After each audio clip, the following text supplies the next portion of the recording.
Today we're in the Texas Hill Country outside Fredericksburg in the home of the Texas Bluebonnets at Wild Seed Farm with owner John Thomas. John, I've talked to a lot of people who've tried to plant wildflowers, wildflower meadows, and things like that, and they have a lot of failure. Can you give us step-by-step rules as to how to grow this successfully? Well, first of all, it starts out with a site selection. You want to get in, you want to try it on a site, whether it's the corner of your yard or the back end of your pasture. Figure out where you're going to plant, and then figure out what you want to plant. And there are different mixes for different parts of the country. Absolutely, absolutely. We have regional mixes, and we always say start out with a blend or a variety of seed rather than one or two varieties that you want. Let's see what grows on your site first. If you have a lot of vegetation on the site that you want to plant wildflowers, go ahead and mow it, possibly in two different directions, or step down mow high, mow low, and then either rake or brush that thatch away. After you finish mowing, John, what's the next step? If you have to till, go ahead and till. You don't want to till real deep because you'll bring up a dormant weed seed. Till shallow, say an inch, inch and a half. Again, remember, as long as you can achieve soil seed contact, you're going to get a good result on your wildflower seed that you sow. Again, if you go out there and notice where you're going to plant flowers that nothing has grown and everything's kind of puny, that means your flowers may be a little bit on the puny side. Again, you don't have to do much, but a good soil preparation helps ensure that you get off to a real good start, and that's the key on wildflowers, getting off to the good start. After you've got the soil prepared, I guess the next step is planting the seed.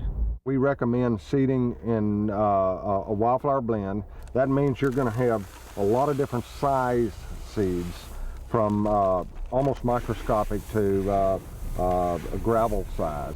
You're going to cast those out. The key is get an even distribution on your land. I had a person come in the other day and she said, "John, why do all wildflowers grow in half circles?" Well, that's how she planted them, you know? Yeah. So we want to go in two different directions in our planting, and so we can get an even distribution.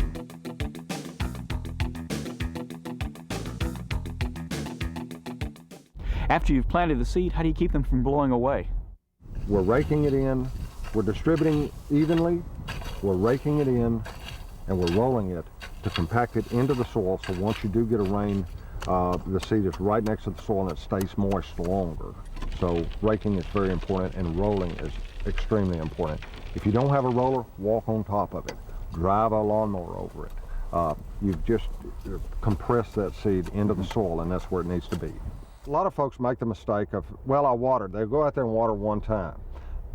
That's probably the worst thing you can do. Right. Because it swells the seed up, imbibes the seed, and then a seed gets wet, dry, and you lose the vigor of that seed.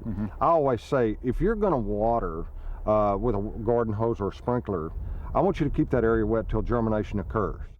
We recommend taking a small pot, put potting soil in a pot, and whatever you're going to plant out there, maybe a pinch of that mix, plant in that potting soil. Take it by the garage, full sun, keep it wet, and as the plants grow out of that, you take that pot to your meadow and see how you're doing. So you see them come up in the pot? Absolutely. Okay, you know what you're getting. How many seeds do you plant per unit area? Well, as far as the seed count, we recommend like a pound of a blend per 2,000 square feet, or a quarter pound of blend, which consists of about 24 to 26 varieties, dependent upon the regional mix. For more information about how to grow the wildflowers, look at the Wild Seed Farm's website or contact your local county extension agent.